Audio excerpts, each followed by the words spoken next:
What's up, guys? In this video I'm going to show you some behind the scenes of Electro Saiyans 2.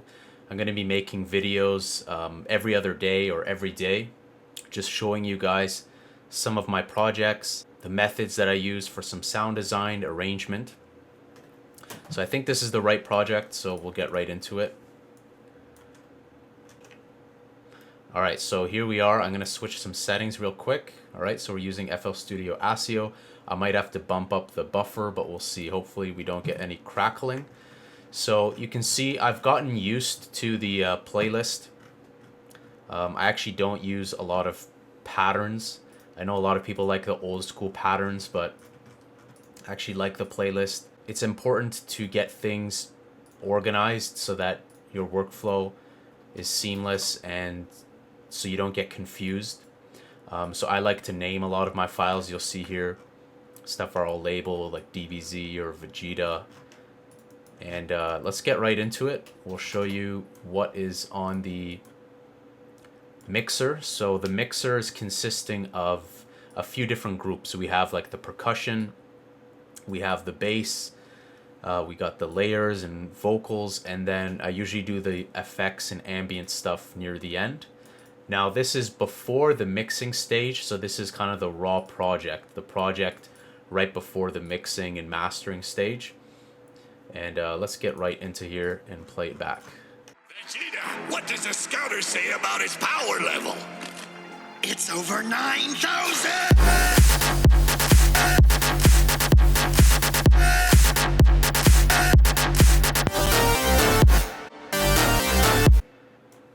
Yeah, we got some crackling, so we'll have to bump that up. Put on 1024. So we'll show you the bass. Let's start with the bass. Let's just solo the bass.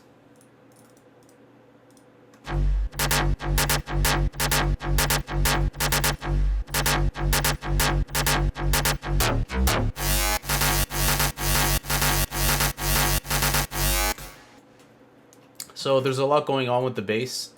To start off, we have... Oh, this is doing nothing. Okay. This might have been used for effects. No.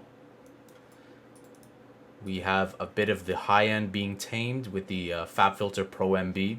It's kind of acting like a de-esser. Supercharger GT is a great plugin. Supercharger adds a lot of tube excitation, saturates the sound, so we got that. Camel Crusher, really underrated. Sausage Fattener, fantastic plugin. I think the sweet spot with Sausage Fattener is using a bit of it. So we'll show you how this sound is without any processing, and then we'll add the plugins one by one. Okay, so we'll just get this looped.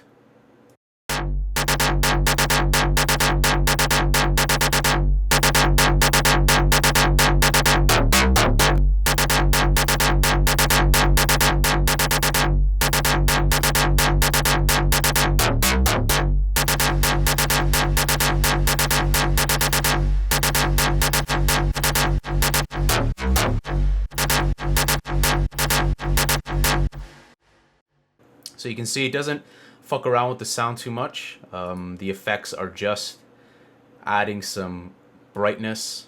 They're adding some saturation. Most of it is saturation, light compression, tiny bit of reverb, just to glue the sound together. So there is also two instances of sidechain plugins. One to really tame the transient in the beginning, and then another one to add some groove. So if I open that up, you'll see here two different presets. Nicky Romero kickstart. As for the other instances, if we want to focus on percussion, let's just go over on percussion. Percussion is pretty basic, it's pretty minimal. I find that with electro, it's really important to have the driving force is really the kick for me. The kick needs to stand out the most. The kick needs to fight with the bass. I mean, there might be tracks where the bass is louder than the kick, but generally speaking, the kick needs to be distinguishable. If the kick is drowning in the mix, it really loses power and loses kind of its edge as a dance floor kind of song. So the kick doesn't have too much going on. Let's show you what's going on with the kick. We have the Native Instruments passive EQ, sausage fattener. Kickstart is actually, I'm using it. This is really cool. You can try this with Kickstart and experiment with the mix to change the decay of the kick. And of course you could do that in Ableton or FL Studio, but this is a different method. Sometimes you can get to a different result using different tools. So I was trying that, and I think there's just some light compression with the C1. Actually, it doesn't look like there's any compression. There's just a slight increase in volume. And let's go with the rest of the percussion.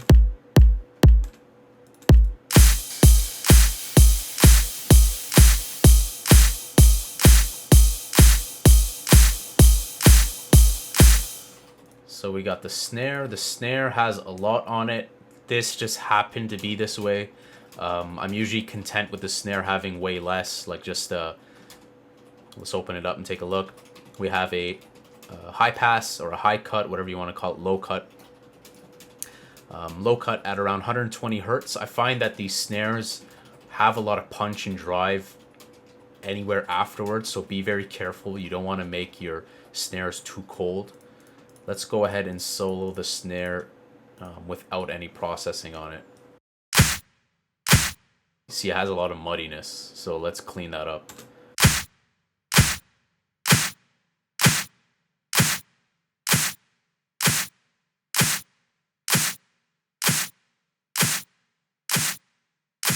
Essentially, these plugins really similar.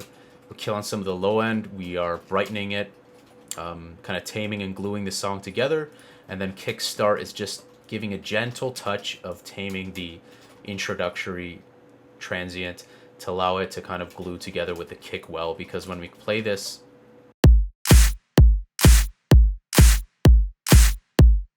if we compare that with the effects off, it just sounds like ass, right? Like it doesn't even compare. Listen to this versus this. It's just nice and glued together. It's like a thick Cherry Garcia ass, you know what I'm saying? You know when you go to the dance club,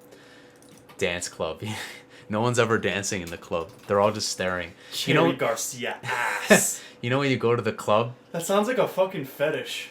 Cherry Garcia? Like a tab in porn, like Yeah. a genre. It's gonna become something new. Let's go ahead and take a look at the risers, the bass, what we're doing for sound design. So I've really been loving Massive lately. Native Instruments Massive, fantastic. These are all my patches. They're all made from scratch. I do make a lot of sounds, and guys, I'm going to be releasing a pack.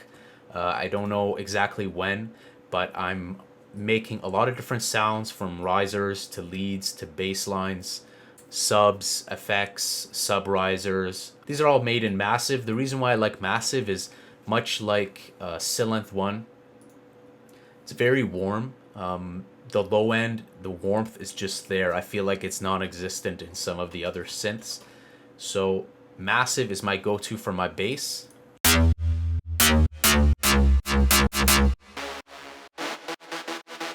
If we take a look at the riser, same thing. I actually used a preset that I made for King K. Rool and just tweaked it a bit, and I was happy with it. It's good to save your sounds, because then you can keep going back to a library of sounds that you have that work for your workflow.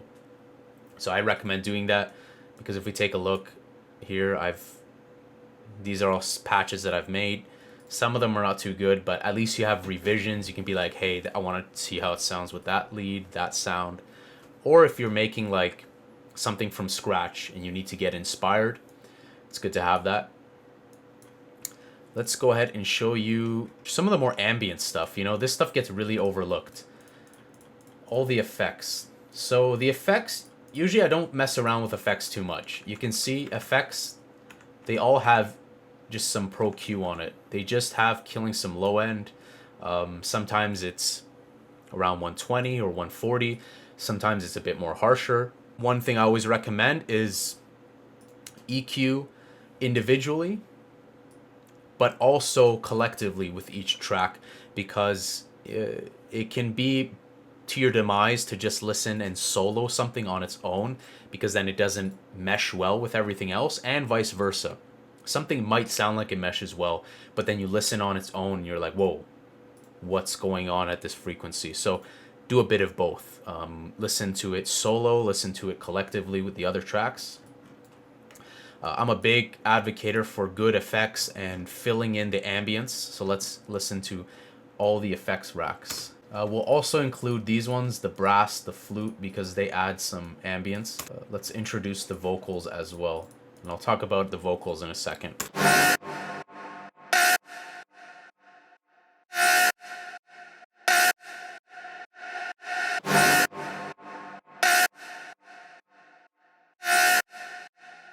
It's over 9,000!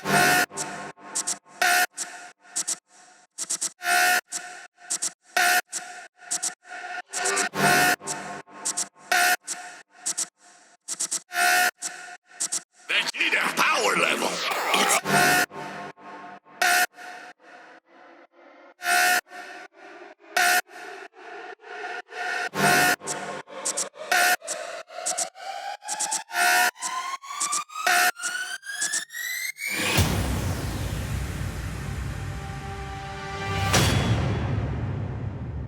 And this is where, of course, the chords kick in. If we solo those, we can hear that.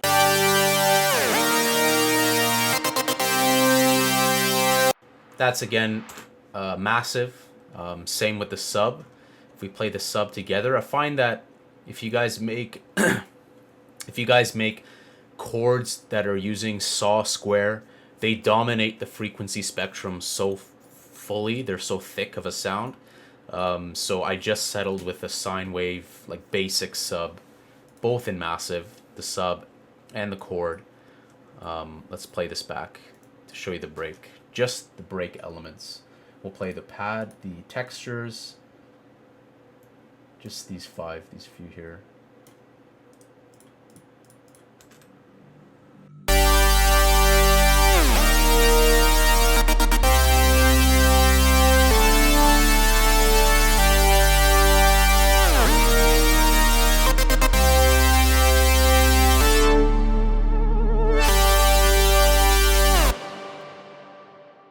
There's also some cool stuff going on. Not a lot of people will listen to it. If you have a good ear, you'll pay attention. There's some vibrato going on. I love messing around with the macros of massive. So this lead, I called it Wolfgang Cord because it reminded me of Wolfgang Gartner. Wolfgang Cord, there it is. It's a really thick sound. If you guys want to make like basic sound design, just fuck around with massive. I find that being in a sandbox environment forces you to try different things and get to that sound with limited tools. Because I find that the more popular synths, not hating on them, they can make great things and their producers making amazing content with them. But the more advanced synthesizers, it's like more money, more problems. You know, like it's more advanced. You're in a huge sandbox. So you have the potential to make something great, but you have the potential to make something even more shite. So be careful and try different things, see what works for you. And for me lately, I've really been loving massive just because of everything's there for me. I got the oscillators there. We have the modulation oscillator, which is a powerhouse in massive. And I'm going to be doing some tutorials on massive, some more. I've uploaded a few in the past, but not enough to really give some credit to this synth because it really is. It's been around for a while, and people like Lazy Rich, Skrillex have been using this day and night and probably still are using it. So, great synth.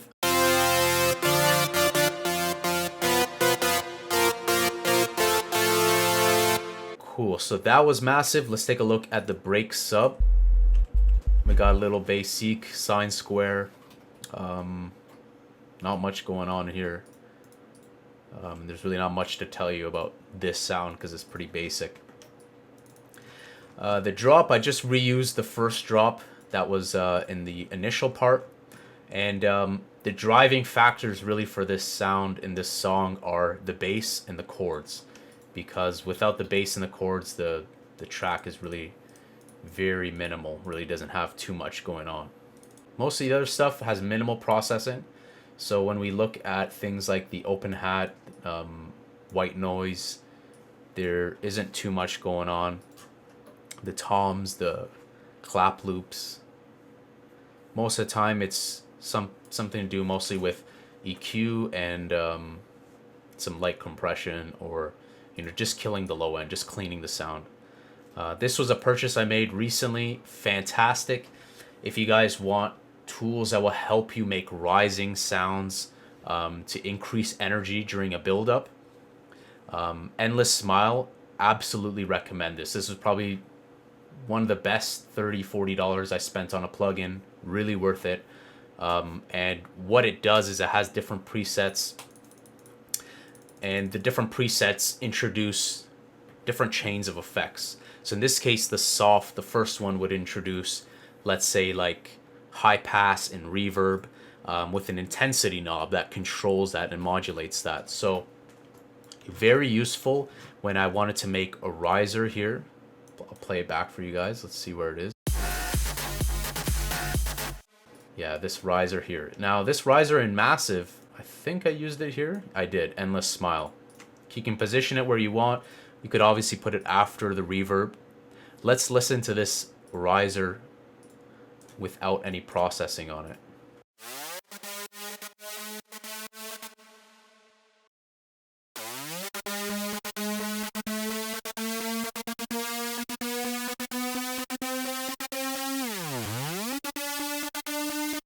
It's pretty cool, but it's got to be thicker, I'm all about, you know me, Ali Nadem, I'm all about that thick.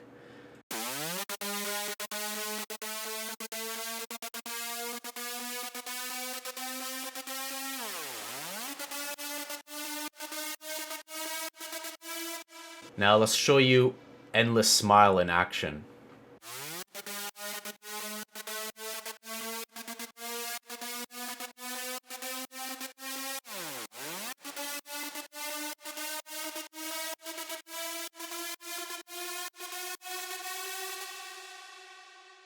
You can see that works great for not only making build-ups, but then the reverse. Let's say you want to tease your bass. Slap on Endless Smile, start with the intensity all the way up, work its way down, and then finally, that bass smack in the middle of the face. So, using a lot of Endless Smile, but using it creatively. Well, not really creatively, just really simply.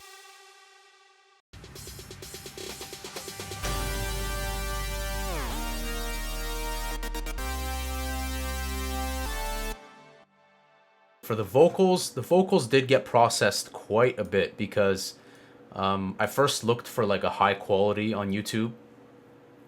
Because if you guys sample something off YouTube, YouTube's audio codecs are terrible. Like, absolute shite. They've gotten worse over time, In the past, they were going from like 256 kilobytes per second to like 192, and now we're at like 128. And really, back and forth with the audio quality. So when you guys want to find a video, like a viral video, or you want to like sample something, definitely look for, if there are multiple copies, look for the highest quality version, because the video that I stumbled upon, the over 9,000 one, this one was great, but there were other instances where it sounded like absolute shit compared to this one. But that being said, this still had quite a bit of processing on it. Turned down the vocal, and we ran things like de-esser, some sausage fattener, some EQ, killing some of the high end and some of the low end. It had a lot of low end rumble. And the Inflator is a great plugin. The Oxford Inflator will act like kind of like a soft clipper. It really is in the name, to inflate the sound. So the Inflator can be used on the master. Lazy Rich has used it on the master. It can be used on drums. It can be used on vocals. But be careful with it. Use it very lightly. You can see here on the vocals, 10%. and just slight bump there. All it's doing is essentially saturating the sound, soft clipping the sound. It also hard clips at 0 dB. So if you are concerned, if you're concerned that something's clipping, go to your good old Oxford Inflator. The Fruity Parametric EQ is a great EQ. Again, I was just killing some of the low end. The reason why was because I was concerned that with all of these vocals, like these are all vocals here, with all these vocals, I did not want it fighting with the bass and overall adding too much bass. I wanted it to stay in that frequency spectrum. Later in my project, I realized that my vocals were a bit too loud compared to everything else. So I slapped on the good old C1 compressor. C1 is a very nice compressor. And you can see the C1 was just making sure that, you can see there's only about like here around -1 gain reduction. So the C1 was just making sure that stuff didn't go above my desired threshold, in this case, whatever was there. Some Valhalla vintage reverb and some kickstart again. So that shows you for the vocals, really there wasn't too much crazy going on. And again, for my effects, there was just good sample selection. Guys, not all samples are equal. And even if you buy a sample pack from like Cymatics or Vengeance or whomever, just because it's the name doesn't mean it's going to suit your sound. You could find great stuff in free sample packs. You could make your own stuff. Like my 808s and all my trap songs are made in Massive because I didn't like the 808s that I was finding online. But that's just my personal taste. So find what works for you. Do your own research, and that's what I recommend the most. Do your own research, find what's available, and make the most of it. Be creative, try new stuff. The other stuff, the brass, like the hits, these are basically all just the hits that you hear in the break. Or sorry, not the break, the drop. So we have a low brass, that low one. We have a higher brass. We have a flute. And then we got a little... What else? Damn. So these 5 add up to this. It really gives some impact, really, when the drop comes.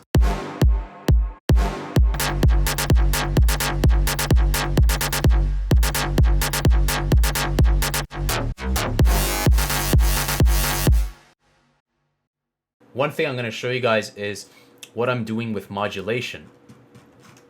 So with the bass, right here. So with the bass, it's actually the same bass. Nothing's changing except some routing. So when the bass changes here,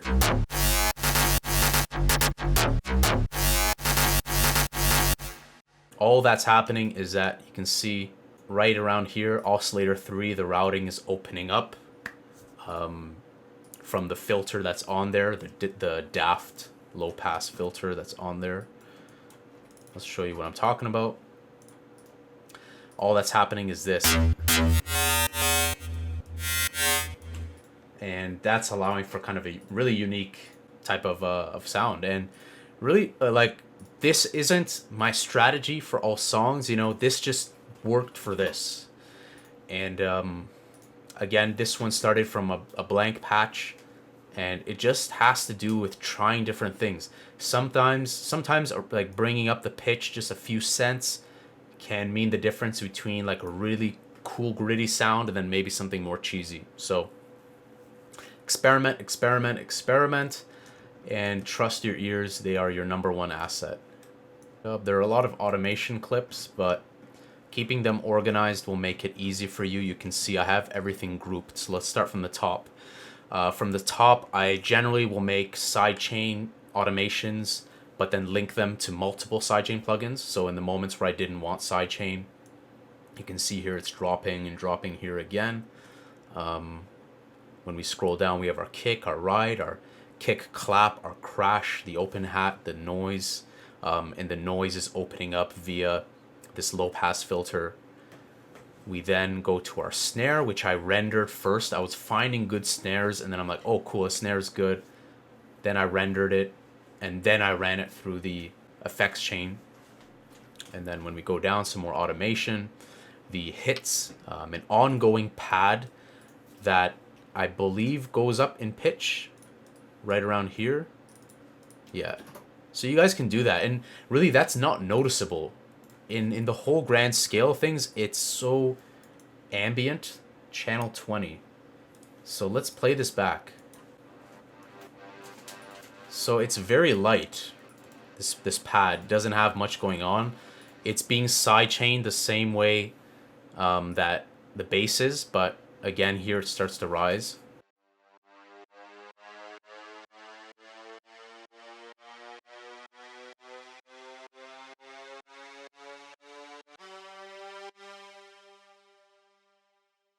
But that does help to give a direction to your song. Oh crap, the pad's rising, the lead's rising. God damn, shit's going down, you know? Like, and it helps to build tension in your song. Other than that, they're also, and I'm going to create tutorials on how to create back verb because why not? But yeah, just it's a pretty basic project. Let's show you guys the time spent on it. It's actually not that much. Really, sometimes I've spent like double, triple the amount of time on projects and they've gone to shit. Sometimes it's been less.